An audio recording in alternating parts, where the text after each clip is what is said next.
자녀를 잘 키워서 도예지에 내보냈는데 이 아이가 그만 뭘 잘못해가지고 교도소에 간 겁니다. 그러니 아버지가 이제 이 할아버지가 교도소에 있는 아들한테 편지를 씁니다. 아들아, 앞마당에 채소를 좀 심고 싶어가지고 땅을 팔려가니까 잘 안 파진다. 네가 있었으면 잘 이렇게 파서 채소를 심을 수 있을 텐데 이런 안타까운 마음을 전했습니다. 한참 있다가 교도소에서 편지가 날아왔어요.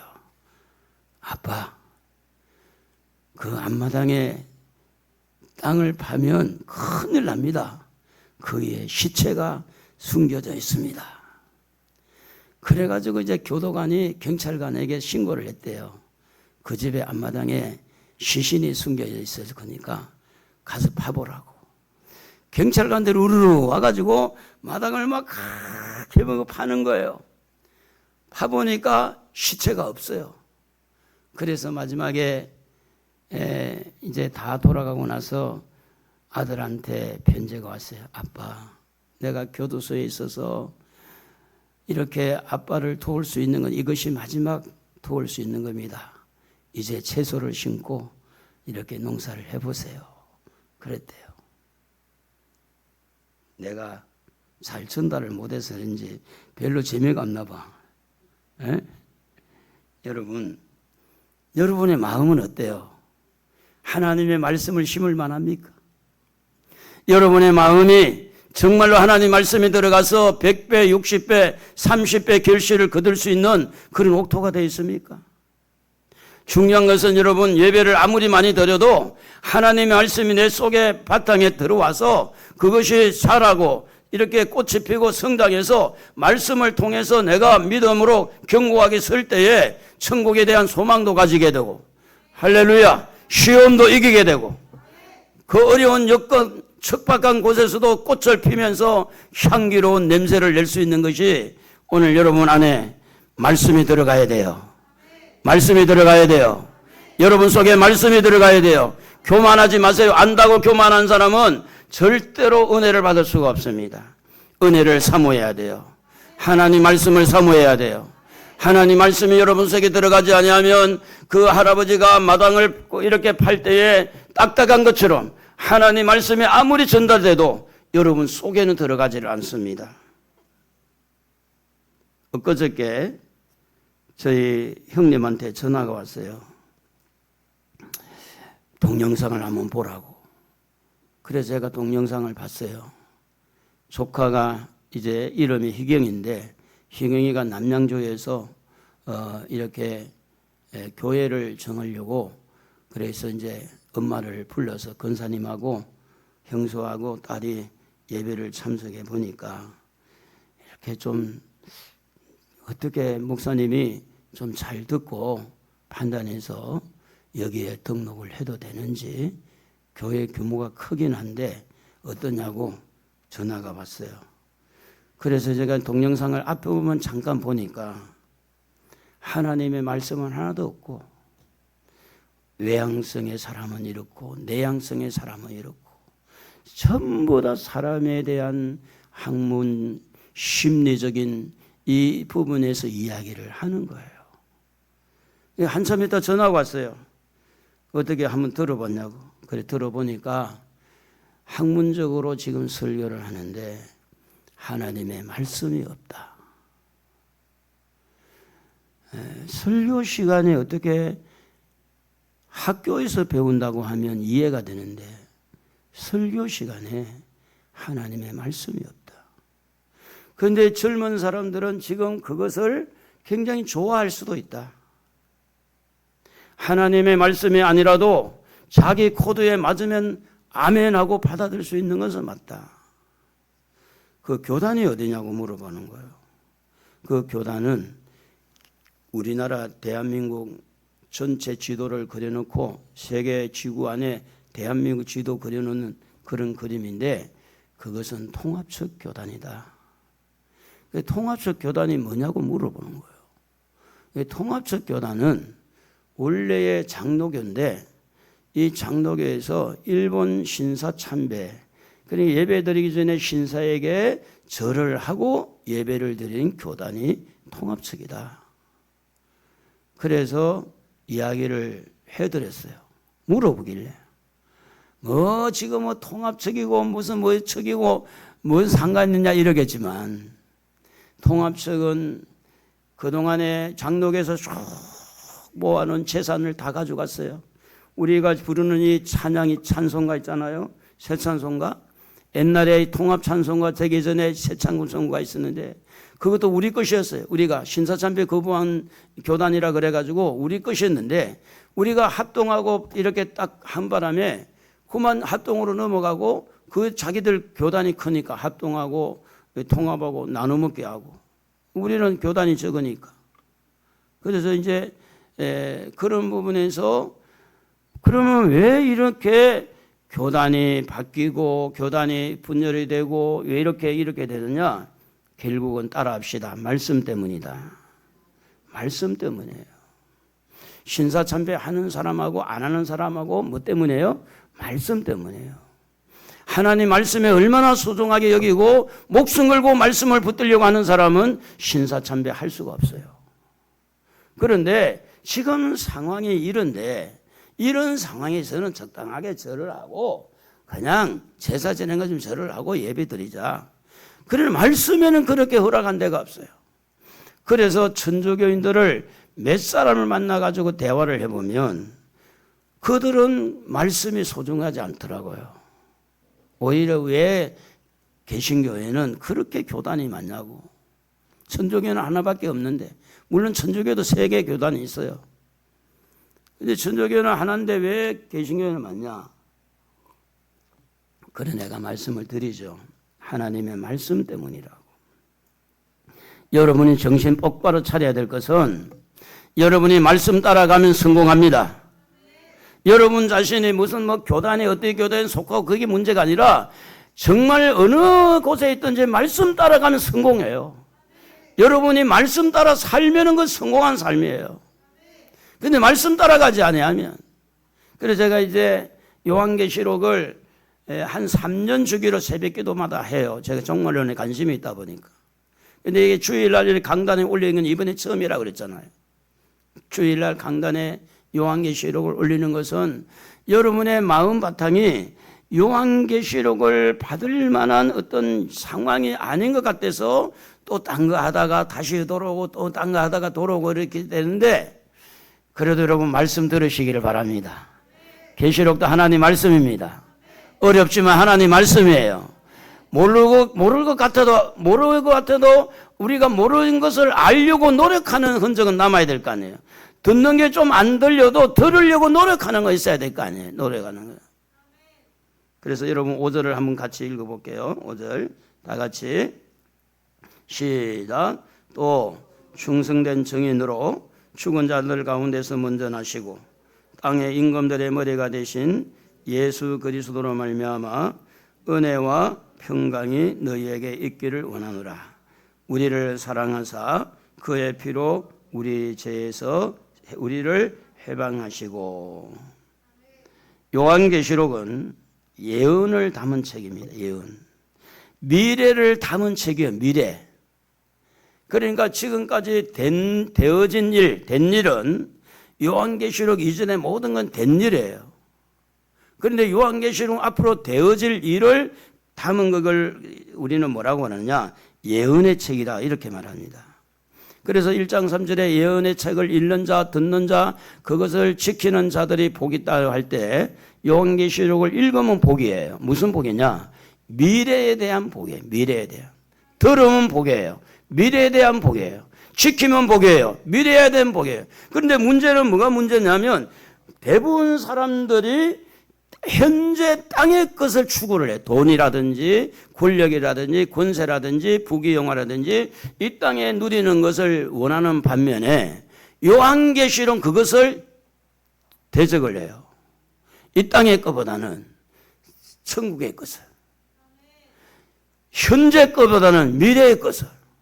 그러니까 이제 말씀을 붙드는데 되어진 일 말씀을 붙들거나 될 일의 말씀을 붙드는 둘 중에 하나인데, 요한계시록은 되어진 일을 말한 게 아니라 될 일에 대해서 말을 하는 거예요.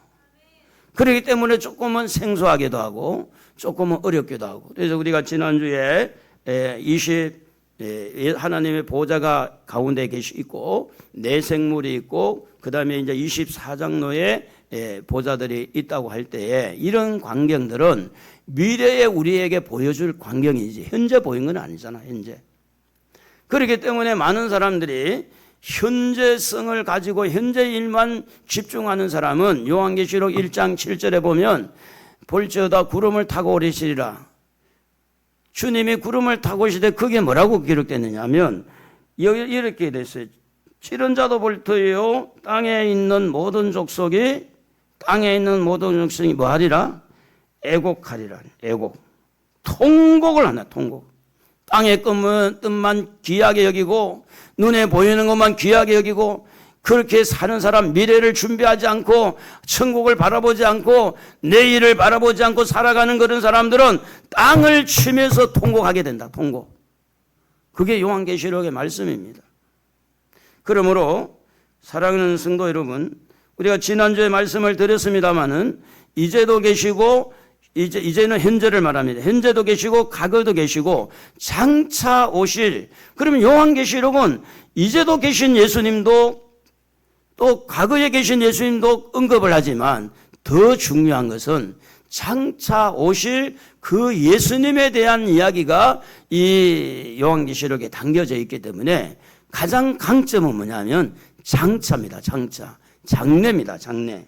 그래서 이 말씀을 이렇게 하면서 오늘 읽은 5절에 보면 첫 번째 나오는 단어가 뭐냐면 충성된 종이라는 말씀이 나옵니다. 또 충성된 증인으로 이렇게 되어 있어요. 충성된 증인. 예수님은 마태복음 4장 23절에 보면 가르치는 일, 전파하는 일, 고치는 일 3대 사역을 해요. 3대 사역. 그래서 모든 병을 고치고 또 말씀을 가르치고 천국의 복음을 이렇게 잘 전파했는데 이것도 굉장히 주님은 충성을 했어요. 가르치는데 전심전력을 하고 전파하는데 전심전력을 하고 병 고치는데 전심전력을 했지만 여러분 그러나 여기에서 끝나가지고는 우리의 구원이 이루어지지 않습니다. 아무리 하나님의 말씀이 가르치고 전파되고 아무리 병을 고치도 우리의 구원이 완성되지 않는 이유가 뭐냐면 우리의 구원은 십자가에서 이루어지기 때문에 그렇습니다. 십자가가 없으면 가르친 것이 소용이 없어요. 십자가가 없으면 전파하고 병고를 고쳐도 십자가를 통하지 않으면 우리는 죄를 용서받을 수가 없고 천국에 들어갈 수가 없기 때문에 그러므로 충성된 종이라 충성된 정이라고 할 때 가장 충성을 한 곳이 어디냐면 십자가입니다. 예수님의 충성은 십자가에서 충성을 한 겁니다.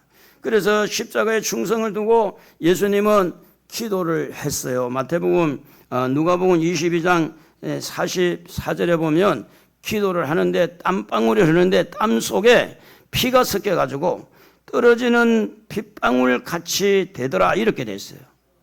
얼마나 힘을 쓰고 얼마나 용을 쓰고 기도했든지 모세혈관이 파열돼가지고 땀이 떨어지는데 땀이 든 땀 속에 피가 섞여 나오는 거예요. 왜 그러냐? 십자가의 충성이 말로 되는 게 아니기 때문에 그래요. 그걸 알았어요. 십자가에서 못 박혀 죽는 이 일이 결코 쉽지 않다는 이야기를 기도 속에서 우리는 찾아낼 수가 있습니다. 그러므로 이 십자가의 충성은 실패를 해서도 안 되고 실수를 해도 안 되고 이 십자가의 충성은 딱 한 번으로 끝나는데 이것은 절대로 실패해서나 절대로 실수해서는 안 되는 일이 뭐냐면 모든 인류의 구원이 이 십자가에 매달려 있었기 때문에 그렇습니다. 그러므로 여러분의 구원도 십자가에서 이루어지기 때문에 예수님의 기도는 남의 기도가 아니라 나를 위한 기도가 되고, 예수님이 땀을 흘릴 때 피가 섞여 나온 것은 괜히 이루어진 게 아니라 나의 죄를 용서하시고 나를 천국으로 이끌어 주시려는 주님의 그 충성스러운 죽음을 앞두고 기도한 것이 다 우리를 위해서 기도한 것이다. 할렐루야. 이걸 깨닫는 사람이 은혜를 받는 겁니다. 나와는 아무 상관이 없다고 하는 사람은 예수님이 상관이 없죠. 여러분, 교회에 나와서 병을 고치는 것도 중요해요. 오늘 말씀 설교, 목사님 설교 대단히 잘했다. 물론 중요해요. 다 중요해요. 그러나 여러분 꼭 아셔야 돼요. 십자가를 통해서 여러분의 죄가 사해지지 않는다면 그 설교가 무슨 소용이 있습니까? 그렇지 않겠습니까? 병을 고쳤어요. 그런데 그 병을 고친 자도 십자가를 통해서 여러분의 죄가 용서되지 않는다면 그 병 고치는 것이 무슨 소용이 있겠냐고. 기도해서 응답받아가 돈도 많이 벌었어요. 그럼 그 많은 돈이 여러분 십자가를 통해서 용서받지 않는다면 그 돈이 무슨 구원을 주겠습니까? 이번에 추석을 맞이해서 자녀들과 만나서 기쁜 그런 좋은 시간들을 보냈지만, 아무리 그런 시간을 보내도 여러분에게도 그 자녀들에게도 주님의 십자가가 없으면 천국은 들어갈 수가 없어요. 엄마 그동안에 잘 있었어요. 갈비를 사오시고 선물을 사와서 아무리 한들 그 속에 십자가가 없다면, 여러분 대단히 죄송합니다마는 명절 때는요, 여러분에게 말씀을 전하는 목사에게 고마운 마음도 전할 줄 알아야 돼요. 목사가 대우받으려고 그런 게 아닙니다. 내 가슴 속에 흐르고 있는 예수의 그 십자가의 보혈이 이것을 전해주는 목회자가 너무 고맙고 감사하다면 명절이 부담이 되는 게 아니라 이때에 정말 내가 고마운 마음을 전해야 되겠다. 예수를 안 믿는 사람도 선물을 잘 할 수 합니다. 예수를 믿으면서 그거 하나도 감사할 줄 모르는 그 사람 속에 얼마나 십자가의 도가 그 속에 살아있는지 궁금하지 않습니까? 오늘 사랑하는 성도 여러분, 아무리 명절이 좋고 보고 싶은 부모님을 만나고 친구를 만나고 좋은 곳을 갔다 왔다 할지라도 또 만나서 대화하는 중에 속상함이 있어가지고 상처가 되고 시무룩하고 연약함이 있을지라도 여러분, 그것은 그렇게 중요한 게 아닙니다. 중요한 것은 예수님이 십자가에서 충성된 종, 이것이 중요합니다. 여러분이 지은 죄가 어떤 죄일지 모르지만 십자가에서는 다 녹아지는 줄로 믿습니다. 그게 십자가의 도예요. 그래서 예수님은 이것이 너무너무 힘들고 어렵기 때문에 한 번의 기회를 실수가 해서는 안 되고 실패해서도 안 되기 때문에 기도를 하는데 너무 용을 쓰다 보니까 모세혈관이라는 것은 이 혈관, 핏줄 중에 가장 약한 그 혈관을 모세혈관이라고 그래요. 무슨 혈관? 모세혈관. 근데 이것이 여러분 손가락을 따잖아요. 그럼 어디서 터지느냐? 모세혈관에 터지는 거예요. 근데 이 정맥이나 동맥에 중요한 그런 데를 터뜨리면 피가 주르르 쏟아져 버려요. 근데 모세혈관에는 터지면 나왔다가 잠깐 있으면 멎어요. 우리 몸에 면역력이 있어서 멈추는 그 기능이 있기 때문에. 근데 너무 용을 쓰다가 얼마나 십자가를 놓고 그렇게 용을 써서 기도했으면 그 혈관이 터질 만큼 기도했을까? 여러분을 구원하는 것은요, 괜히 그냥 공짜니까 그냥 예수 믿고 그만 그런 이야기가 아닙니다. 거기에 대한 대가가 어떻게 지불됐는가? 그것은 십자가에서 먼저 달리기 전에 기도부터 우리는 살펴보게 되면 예수님의 그 수고의 충성, 헌신한 것이 다시 느껴지는 겁니다. 자, 왜 그러면 예수님이 이렇게 실수하지 않게 기도했느냐 하면 예수님도 우리와 똑같은 육신의 몸을 가지고 있어서 그렇습니다. 예수님도 꼬집으면 아파요. 바늘을 찌르면 아파요. 예수님도 어떻게 보면 옷을 벗으면 창피해요. 사람이기 때문에 사람의 몸을 입고 왔어요. 그래서 요한복음 1장 14절에 보면 이렇게 말씀을 합니다. 말씀이 육신이 돼. 이 말씀은 예수님을 말하죠. 말씀이 육신이 되어. 여러분, 사람이요 고통을 당하면 별 생각이 다 나요. 예수님도 사람이기 때문에 이 고통을 당하다가 별 생각이 들 수 있잖아요. 하늘에서 12영을 끌어낼 수도 있고 십자가에 탁 뿌리치고 뛰어내릴 수도 있고 별 생각이, 왜냐하면 그분은 능력이 너무 강하니까. 그분은 너무 능력이 강하니까 얼마든지 그 능력을 가지고 십자가를 거부할 수 있는, 어떻게 보면 로마군이 잡아서 이제 못질을 하고 망치질을 하는 이것보다도 자기 안에 있는 능력을 발휘하는 것이 훨씬 더 강하잖아요. 근데 이것을 순간적으로 자칫 잘못하면 하늘에서 12영을 불러내릴 수도 있고 자기 능력을 가지고 얼마든지 로마 군인들을 한꺼번에 쓰러뜨릴 수도 있는 능력이 있는 분이라, 어떻게 보면 이 겟세마네 기도는요 자기와의 싸움일 수가 있는 거예요. 자기 안에 너무 큰 능력이 있으니까. 그래서 예수님은 십자가에서 충성하기 위해서 기도한 겁니다. 시험에 들지 않기를 기도한 거예요. 자기만 기도한 게 아니라 마태복음 26장 41절에 보면 시험에 들지 않게 깨어 기도하라고 할 때 제자들에게도 그렇게 명령을 했어요. 충성된 정의로서 예수님께서 십자가에서 온전히 하나님 앞에 충성할 수 있었던 것은 뭐냐? 시험에 들지 않도록 기도가 있었기 때문이다. 앞으로 여러분 시험 들지 않기를 원하십니까? 그러면 분명히 기도가 있어야 될 것입니다. 기도 없이는 시험을 이길 수가 없기 때문입니다. 대체적으로 기도를 하다 보면 기도가 자기 중심의 기도가 만들어지는 경우가 많아요. 예수님도 그렇죠. 할 수 있거든 이 잔을 내게서 옮겨달라는 자기 중심이잖아요. 그런데 이 충성된 자의 기도는 특징이 뭐냐면 기도의 내용에 들어가 보면 자기 중심의 기도에서 하나님 중심의 기도로 이렇게 바뀌는, 체인지하는 모습을 보게 되는데, 마태복음 26장 39절에 보면 나의 원대로 마시옵고 아버지의 원대로 하옵소서 하는 것은 그 기도의 내용 중에 자기 중심의 기도가 하나님의 중심 기도로 바뀌는 모습을 우리에게 가르쳐주고 있는 겁니다. 여러분의 기도를 많이 하다 보면 그 기도가 처음에는 내 기도를 하다가 그 다음에 어느 정도 시점이 지나게 되면 주님의 일에 대해 기도가 많이 형성이 될 수가 있어요. 그게 내 기도가 주님의 기도로 바뀔 수가 있다는 거예요. 충성된 이 예수님의 십자가를 놓고 기도하는 그 내용은 자기 중심에서 하나님 중심으로 기도해서 하나님의 뜻을 우선순위로 담아서 하나님이 기뻐하는 기도를 드릴 수가 있었던 것입니다. 여러분, 마음이 상하는 것, 또 마음이 기쁜 것, 자기 중심에서 나오는 마음 상한 것, 하나님의 뜻대로 한번 생각해 보면 이해하게 되고 용서하게 되고 사랑하게 되고. 할렐루야.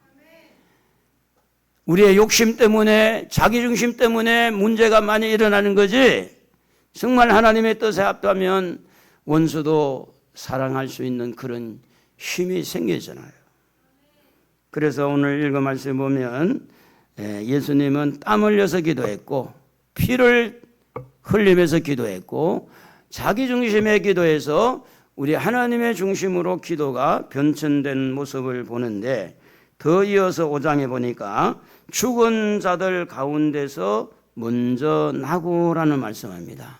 5장에 보면 죽은 자들 가운데, 그 죽은 자들이라는 것은 모든 사람들, 지금까지 다 죽은 사람들, 그 죽은 자들 가운데서 예수님이 먼저 나시고 하는 것은 부활을 말합니다. 부활을. 로마 군병들이 로마의 권력을 가지고 예수님을 잡았습니다. 그리고 이제 로마에서 보낸 빌라도라는 총독이 재판을 합니다. 예수님에게 죄가 있느냐 없느냐. 마태복음 27장 24절에 보면 그는 재판하기 전에 예수님을 조사를 해보니까 죄가 없어요. 그래서 손을 씻으면서 이 사람의 피에 대하여 나는 무죄하니 너희가 당하라. 누가복음 23장 22절에 보면 나는 그에게서 죽일 죄를 찾지 못하였나니 때려서 놓으리라. 로마 군병의 고백은, 로마 빌라도의 그 총독의 고백은 뭐냐면 죽은 자, 예수님이 죽일 만한, 예수님을 십자가에 못 박을 만한 죄가 없었다고 증언을 하고 있습니다. 자, 그 당시에 로마 군병들이 예수님을 죽이게 했는데 그 이전에 들어가 보면 그 당시에 대제사장들, 서기관들, 장로들, 종교 권력을 가지고 있는 이런 사람들이 예수님을 죽이는데 가담을 합니다.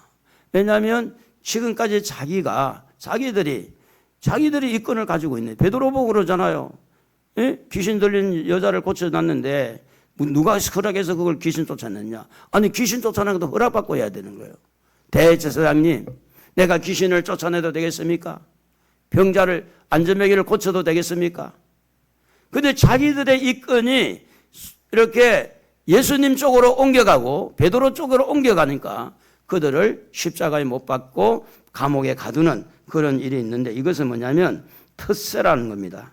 헤롯 왕이 왕으로 있는데 이 나라의 왕이 어디 있습니까? 그러니까 이제 내가 왕인데 또 왕을 찾느냐, 기분 나쁘죠. 텃세를, 왕권에 대한 도전이다. 그래서 이제 이 예수님을 찾지 못하니까 누가복음 2장 16절에 보면 그때를 기준해서 2살 밑으로 남자아이들을 다 죽이는, 뭐 때문입니까? 자기 권한에 대한 도전을 이렇게 어떻게 막아보려고, 왕권에 대해서. 제사장들이 자기들이 가지고 있는 종교적인 권력, 이것이 도전을 받으니까 그걸 보호하려고 예수를 죽이는 거고, 또 자기들의 권한이 손상이 오니까 이렇게 베드로를 감옥에 가두게 되고, 오늘날 교회 안에도 내가 그동안에 내가 이 교회를 섬기는데 내 자리를 넘보니까 이렇게 막으려고 하는, 그게 텃세가 되는 겁니다. 텃세가. 내가 누군데. 그러므로 권력과 텃세 때문에 예수님은 죽임을 당했습니다. 다 사람들이 예수님의 죽으심으로 이제는 끝났다라고 생각할 수 있는 거예요. 그렇잖아요. 아이고, 머리 아픈 저 죽였으니까. 이 베드로를 감옥에 가둬서 이제 끝났다고 생각하고, 예수님을 십자가에 죽었으니까 우리가 성공했다. 대제사장들이 막 모여가지고 됐지, 이제 정리 다 됐지, 더 이상 신경 안 써도 되지, 이제 다 됐지, 이럴 수가 있는데, 계시록 1장 18절에 보면 곧 살아있는 자라 내가 전에 죽었었노라. 예수님이 살아났다는 것을 말씀하는데, 사도행전 2장 23절 다 같이 한번 읽어봅시다. 시작.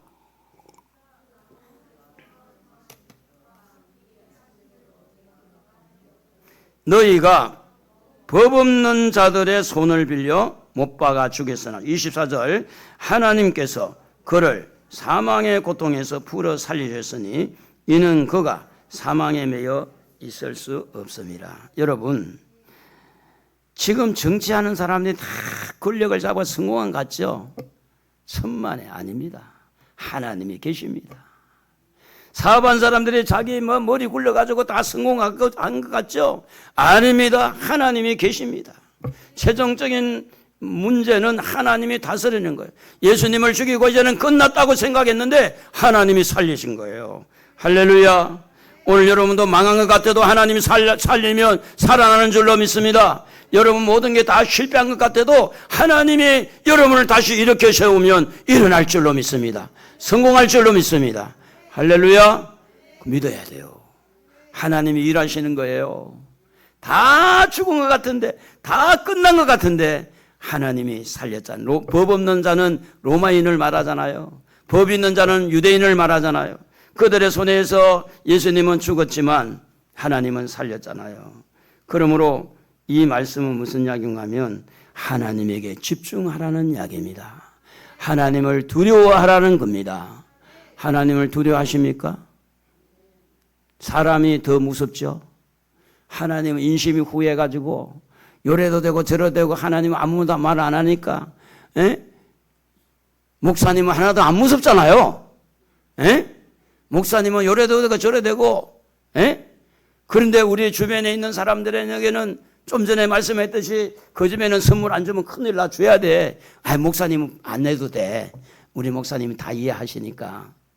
제가 선물 봐달라고 하는 게 아니라 여러분 우리 기본이 뭐냐면 하나님입니다.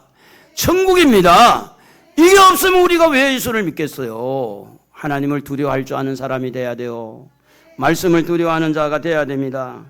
그러므로 하나님은 예수님을 다시 살렸다고 하는 이야기는 뭐냐면 모든 권력이 있고 권력, 권세를 가지고 특세를 하지만 절대 주관자는 하나님이시다. 우리 하나님이시다. 우리 하나님이 주권자인 줄로 믿으시기를 바랍니다. 만물이 주님에게서 나오고 만물이 주로 말미암고 만물이 주에게로 돌아가고 모든 것을 합력해서 선을 이루시고 그 하나님이 우리 하나님이에요. 여러분의 하나님이에요. 하나님을 바라보고 일어나기를 바랍니다. 일어나 걸어라. 속상했습니까? 추석에 속상했어요. 일어나십시오. 많이 힘들었어요. 일어나십시오. 누구누구 때문에 마음이 상했습니까? 하나님 바라보고 일어나시기를 바랍니다. 예수님 부여잡고 일어나기를 바랍니다. 그래서 성경은 이렇게 말씀합니다. 고린도전서 15장 20절에 보면 그리스도께서 죽은 자 가운데서 다시 살아나사 잠자는 자들의 첫 열매가 됐다. 예수님이 살아나심으로 잠자는 자의 첫 열매가 된 겁니다. 15장 21절에 보면 한 사람으로 말미암는데 아담 안에서 모든 사람이 죽은 것 같이 그리스도 안에서 모든 사람이 삶을 얻으리라. 그러나 각각 자기 차례대로 되리니 먼저는 첫 열매인 그리스도요 다음에는 그가 강림하실 때에 그리스도에게 속한 자요. 예수의 부활은 예수의 부활로 끝난 게 아니라 오늘 우리 예수 믿는 모든 사람에게 부활의 소망을 주는 거예요. 할렐루야. 송백석 장로님에게 전화가 와서 말이 좀 어둔하더라고. 그래서 목사님 미안해요. 제가 지금 틀니를 빼내가지고 말이 좀 이상하게 된다고 이야기를 하더라고. 천국에 가면 틀니가 있을까요? 없을까요? 틀니가 없어요. 죄송하지만. 치과병원 있어요? 없어요. 서울대병원이 아무리 좋아도 없어요. 천국에 가면 여러분의 몸이 가장 아름다운 주름살도 확 펴지고 아이고 허리야 허리가 아니라 아주 젊은 사람처럼 하나님이 그렇게 부활해서 천국에 우리 영원토록 살 그 나라 그걸 생각하면서 여러분 너무 어기서침하지 마시고 주눅 들지 마시고 돈이 좀 없어도 좀 건강이 좀 불편해도 천국 바라보시고 부활하신 주님 때문에 우리는 다시 부활의 소망을 가지고 그분과 함께 똑같이 그렇게 우리가 부활하게 됩니다. 그러므로 예수님의 부활은 모든 사람에게 소망을 주는 부활이고 그 소망은 우리로 하여금 지금 이런저런 문제 때문에 어려움 때문에 힘들어하는 우리들의 마음을 일으키는 일을 합니다. 소망을 갖게 한다 그 말입니다. 그러므로 오늘 믿음으로 살다가 지금 순교자들이 아까도 말했듯이 일제 신사참배 거부한 분들이 이제 감옥에 갇히거나 죽었잖아요. 순교를 당했잖아요. 그런데 그분들의 후손들이 잘 돼야 돼요? 안 돼야 돼요? 잘 돼야 돼요. 그런데 오히려 지금 신사참배 참배한 목사님들의 자녀들은 떵떵거리고 부자가 돼 잘 살아요. 그런데 순교당한 그 후손들은 부모에게 받은 유산이 전혀 없으니까 지금도 가난해서 허덕이고 있는 거예요. 실패입니까? 실패예요. 여러분, 예수님의 십자가는 이 땅에서 호의호식하고 이 땅에서 부귀영화 누리라고 십자가 죽으신 것이 아니라 하늘나라, 천국, 영원한 천국을 바라보고 살도록 주신 것이 십자가의 도입니다. 순교자 자녀들이 지금 많이 힘들게 살고 있고 그렇게 어려움을 당하고 있을지라도 결국 헛된 것은 아니더라는 겁니다. 왜냐하면 천국이 있기 때문에 그렇습니다. 고린도전서 15장 16절에 보면 그리스도도 다시 살아나신 일이 다시 사는 일이 없으면 예수님도 다시 살지 못할 거고 17절에 보면 우리의 믿음도 헛되고 여전히 죄 가운데 있다 그렇게 말합니다. 분명한 것은 죄는 예수님을 죽였어요. 권력은 예수님을 죽였어요. 그런데 하나님이 딱 살려낸 거야. 할렐루야. 살아난 거야. 제가 이제 추석에 매형집에 가서 어디 나가 있는 매형을 빨리 오라고 해서 이제 딸내미가 예수를 믿기 때문에 너도 나와. 아빠 손잡고 기도하자. 그래가지고 이제 기도를 하는데 참 열심히 살아오신 분이거든요. 최선을 다해 잘 사신 분인데 그런데 지금 암덩어리하고 싸우고 전립선하고 싸우고 있고 여러 가지 자녀들 때문에 어려운 문제가 있어서 너무 힘든 가운데 있어가지고 막 죽고 싶은 마음이 생길 정도로 힘들게 있는 거예요. 기도를 했더니 눈에서 눈물이 뚝뚝 떨어져. 누나도 옆에 있더니 눈물을 흘리고. 그래서 제가 이제 그런 이야기를 했어요. 열심히 살아와서 더 힘들 수 있다. 근데 하나님 마음을 어루만져 달라고 기도했어요. 사실은 제가 성경책을 다 가져갔어요. 예배를 드리고 이제 그 아들이 오면 좀 이렇게 복음을 전해서 이 아들을 좀 똑바로 세워보려고 했는데 이놈 아들이 딸이 그냥 수두인가 무슨 뭐가 걸려가지고 못 온다는 거야. 그런데 그래가지고 예배는 못 드렸는데 이제 기도하고 온 겁니다. 여러분, 세상에 아무리 부자도요 세월이 지나고 나면 늙어요. 안 그래요? 늙어요. 늙는데 끝난 게 아닙니다. 죽어요.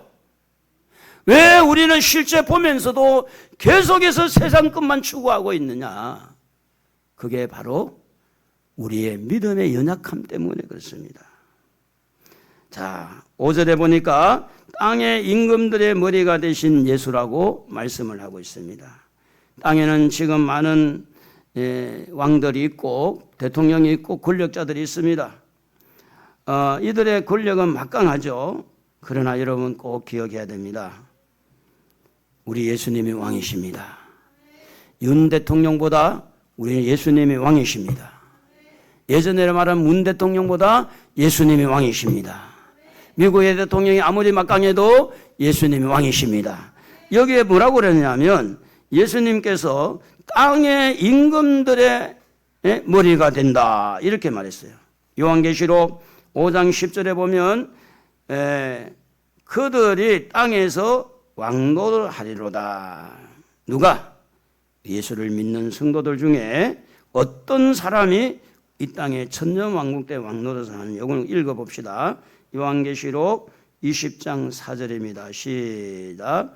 또 내가 보좌들을 보니 거기에 앉은 자들이 있어 심판하는 권세를 받았더라. 또 내가 보니 예수를 정언함과 하나님의 말씀 때문에 목배임을 당한 자들의 영혼들과 또 짐승과 그 우상에게 경배하지 아니하고 그들의 이마와 손에 오른손을 말하죠. 그들의 손에 그의 표를 받지 아니한 666 숫자입니다. 표를 받지 아니한 자들이 살아서 그리스도와 더불어 몇 년 동안? 1000년 동안 왕노를 한다. 이래 돼 있어요. 누가 왕노를 하느냐? 아무나 아니에요. 아무나 아니에요. 예수의 증인 말씀 때문에 순교당하고 그래서 이 사람들이 666 숫자를 받지 않고 끝까지 하나님을 붙들고 믿음으로 이 어려운 이 부분들을 이겨나가는 이들의 천년 왕국 때에 그들이 왕노릇을 한 거예요. 왕노릇. 그러면 다른 예수 믿는 사람은 어떻게 되느냐? 흰물 입은 사람들이 전부 다 백성들이 되는 거예요. 백성들이. 왕이 있으면 백성이 있어야 되잖아요. 그러니까 교회 적당하게 다니고 그냥 왔다 갔다 아무 의미 없이 다니고 그 사람들은 백성이 되겠죠. 예수의 피를 믿고. 그래가지고 이렇게 되지만 순교하고 주님의 이름 때문에 666 숫자를 거부한 사람들은 왕노릇을 한다. 그래서 이 왕노릇을 하는 그들 머리 위에 왕이 누구냐? 예수 그리스도입니다. 계시록 20장 여러분 5절 6절 같이 한번 다시 한번 읽어봅시다. 그 나머지 죽은 자들은 그 천년이 차기까지 살지 못하더라. 이는 첫째 부활이라.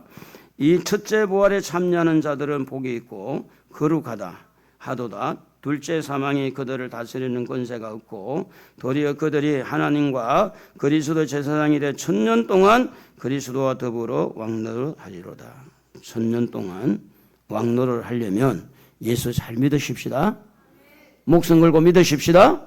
그게 여러분이 미래가 있는 거예요. 아이고 뭐 천국만 가면 되지. 얼마나 천국에 대한 이 확신이 없으면 천국 가면 되지. 세상 거 다 누리고, 세상 거 다 누리고. 시편 이사야 32장 1절에 보면 보라 장차 한왕이 공의로 통치할 것이 예수님을 말하는 거죠.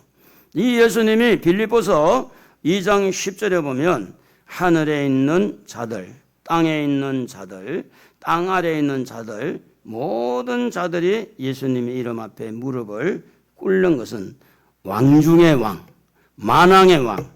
그래서 모든 임금들의 머리가 되신 예수님을 우리는 믿습니다. 그분에게 박수 한번 올려드리겠습니다. 우리의 왕 되신 예수. 할렐루야. 대통령보다 더 위에, 모든 왕보다 그 위에. 다시 한번 박수. 우리의 왕, 나의 왕, 왕이신 나의 하나님, 만왕의 하나님을 우리는 믿고 있는 거예요. 왕들 위에 왕이신 예수. 천년왕국 때 많은 왕들이 있지만 그 위에 왕이신 예수. 하늘과 땅과 땅 아래에 있는 모든 자들이 예수님 이름 앞에 무릎을 꿇는 그 왕을 믿는 그분이 오늘 5절에 보니까 예수 그리스도로 말미암아 은혜와 평강이 너희에게 있기를 원하노라. 여러분 예수 안에 들어오면 제일 먼저 뭐가 오느냐? 평안이 찾아오잖아요. 평안. 예수 안에 들어오면 평안입니다. 그분이 주시는 평강. 여러분 이 세상에 살면서 천국 가는 그날까지 정말 질병 때문에 고생하지 말고 건강하게 살다가 천국 갑시다. 예수 안에서. 할렐루야. 요한복음 1장 14절에 보면 그분 안에는 은혜와 진리가 충만하다 그랬고 17절에 요한복음 1장 17절에 보면 은혜와 진리는 예수 그리스도로 말미암은 것이다. 은혜와 평강은 예수님의 것입니다. 만왕의 왕의 것입니다. 그분이 우리에게 은혜 주셔야 은혜 받습니다. 그분이 우리에게 평강을 주셔야 평강을 받아요. 건강도 그분에게 있어요. 물질도 그분에게 있어요. 모든 인간관계도 그분에게 있어요. 예수님에게 잘 보이시기 바랍니다. 할렐루야. 그리고 마지막에 5절에 보니까 그 피로 우리 죄를 우리 죄에서 우리를 해방하시고. 여러분 세상에서 가장 문제가 일으키는 문제는 죄 문제거든요. 근데 세상에는 어디에도 죄 문제를 다루지 않습니다. 어디 다루는 거 봤어요? 죄 지으면 감옥에 가두면 요것만 하지. 사형하거나 무기징역. 유일하게 죄 문제를 해결하신 분은 예수밖에 없다. 아멘 하세요. 아멘. 죄 문제는 예수밖에 없다. 죄 문제를 다스리시는 것은 예수밖에 없다. 예수님만 유일하게 죄 문제를 이렇게 다루고 해결하신 분이 예수님이세요. 그래서 히브리서 9장 12절 14절에 보면 뭐라고 기록됐냐면 염소와 송아지 피로 아니하고 자기 피로 영원한 속죄를 우리에게 주셨다. 단번에 드림으로 히브리서 10장 10절에 보면 예수 그리스도 몸을 단번에 드림으로 우리가 거룩함을 입었다. 죄에는요 원죄가 있고 자범죄가 있는데 원죄는 예수를 믿으면 용서를 받지만 자범죄는 지을 때마다 하나님 잘못했습니다.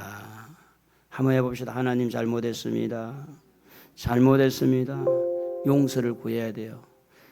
요한복음 13장 10절에 보면 이미 목욕한 사람, 중생한 사람을 말하는데 이미 목욕한 사람은 다시 목욕하는 게 아니라 뭐는 씻어야 된다고? 발은 씻어야 된다. 발은.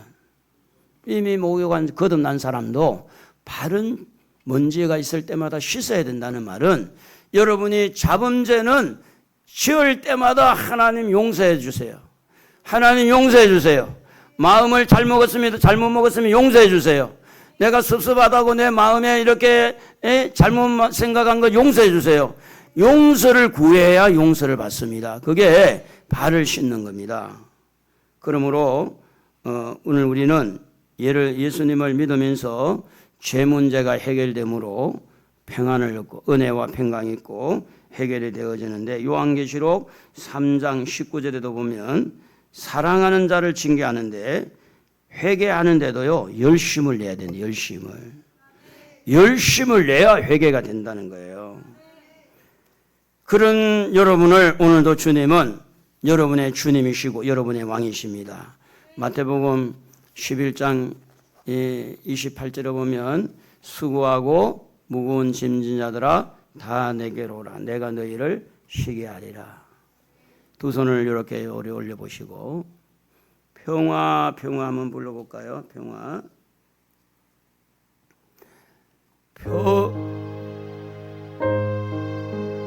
불러보겠습니다.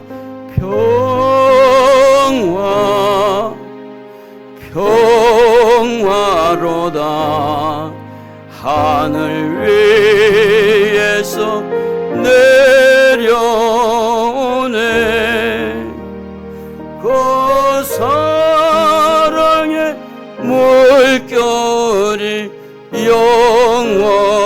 영원토록 내 영혼을 덮어소서.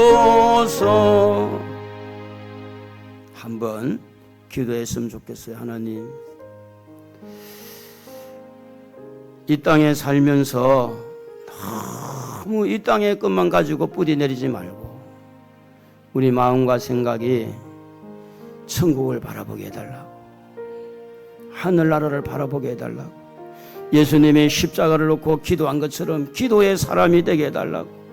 하나님, 베드로가 예수님을 전하다가 감옥에 갇혔더라도 천국을 바라보고 일어난 것처럼 일어난 자가 되게 해달라고 우리 주여 한번 부르고 기도합니다.